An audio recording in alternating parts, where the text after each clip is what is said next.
Klopp talking about history there. Does history matter in a tie like this? Not in the slightest. Really? What will matter tomorrow night is the atmosphere inside the stadium. That'll be the advantages Liverpool have over City, but City are a very, very good team. Won't be fazed by it.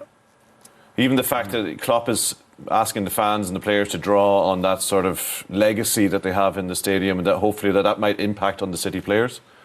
No, regardless of any history, the atmosphere, Kevin will disagree with me totally, but Liverpool was, and for me still is, the best place to play football. I think the atmosphere there is generated there is second to none.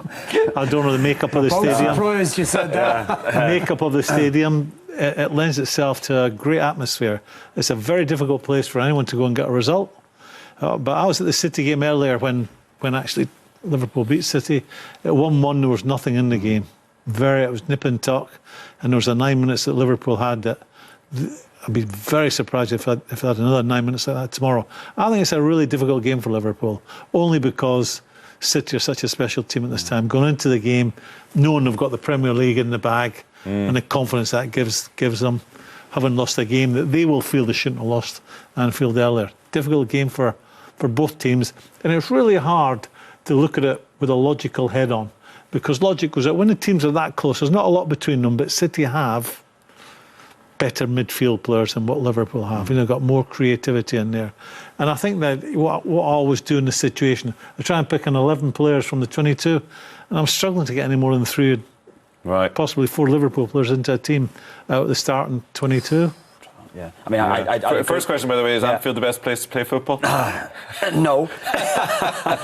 Go on then. I know.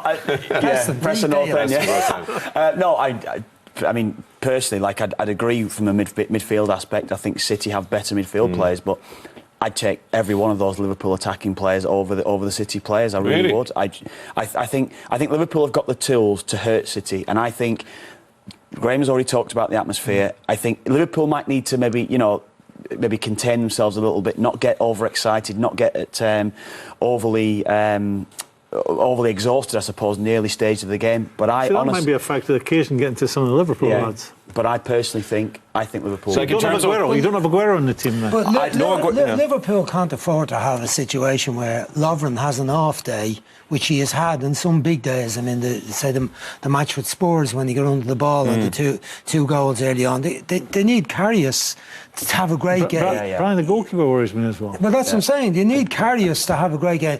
They're now in trouble as regards the whole defensive thing. Gomez is out of the picture. Matip is out of the picture. Gomez and Matip, as we mentioned, which means, by the way, that's a young Alexander. Young Irish player, Conor Masterson, has trained with the first team today. He's in the under-23s, and he may be involved tomorrow if he's picked. So no Aguero for Man City, but no Matip, and defensive weaknesses for Liverpool. Brian, does that tilt it towards City even more?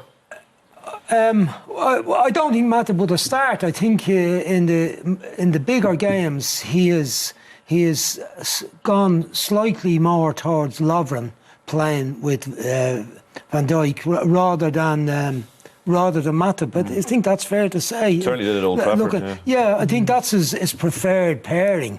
But not having the option for Matip if anything goes wrong, it could be a problem. And not having the cover for the right back position, having to play Trent Alexander, rather than have the option of Gomez, who may end up being a better centre half than a right back. Both of them are good right backs with great potential. But such a massive occasion that you can't afford for anyone in that back four to show weaknesses against a deadly forward line when they're on the run. The same applies to City, I think City are slight favourites for me as long as Vincent Kompany plays in both games, because as good as Liverpool are in that front three, City have to be at the best at the back.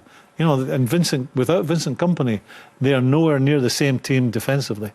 Well, look, Graeme touched on there. I think City probably were better with the ball at Anfield, but the front three's movement in the way Liverpool moved, the front three in particular, Salah and Mane coming in off the touch lines, in behind Firmino, they struggle to contain that movement, and I think that could be the case tomorrow night. Well, they beat them at their own game, didn't they? Impressing them high up the pitch and countering when they forced them to play the long ball. They dealt with that, and then they countered quickly and exposed the fact that City hadn't got players at the back. So to be trying to try to produce the same game again. Yeah, is tight defensively. Is that game in January the template for what we're going to see over the 2 legs? Like, will it be 2 teams that just only know one way to play it? Or will it be more cagey? Tom, the template is what we've seen all season from both of them. I think both of them have a plan A, and it's plan A or nothing.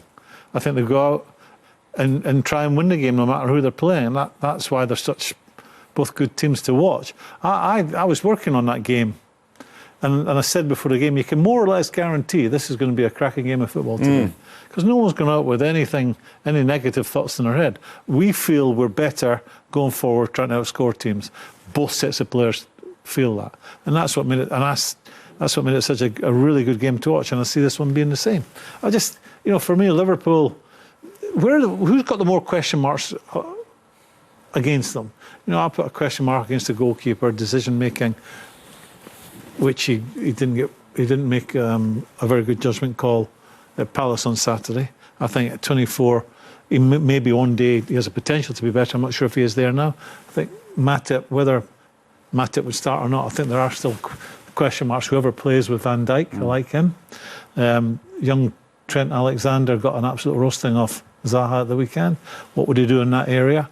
I think in the midfield, really solid midfield, whether it's Chan, Milner, Henderson or Wijnaldum, all workaholics, a really solid base, but have they got any real class to make cute and clever passes? They will come up with them occasionally, but nothing like what the City have. Up front, there's an argument that they're stronger in that area. That's that's an argument.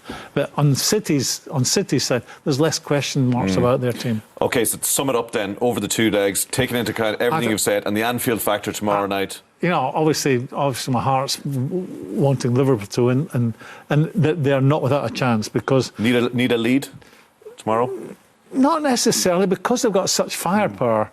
As long as they went to City and defended well, they could nick the game or win it 2 or 3-0. But when there's so much firepower on the pitch from both sides, it's a really hard one to call. Kevin? Yeah, I don't think Liverpool need a lead. I think they will lead. I fancy them to win tomorrow night at Anfield.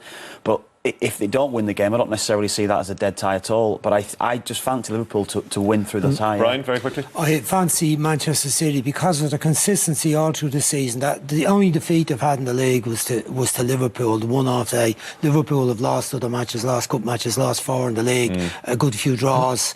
That's why Manchester City are so far ahead of everyone in the league. It doesn't matter what the result is tomorrow night. This game is alive next week. Yeah, let's hope so, because we're going to be doing it. Well, it is. It has to be, because it can score for fun. Okay.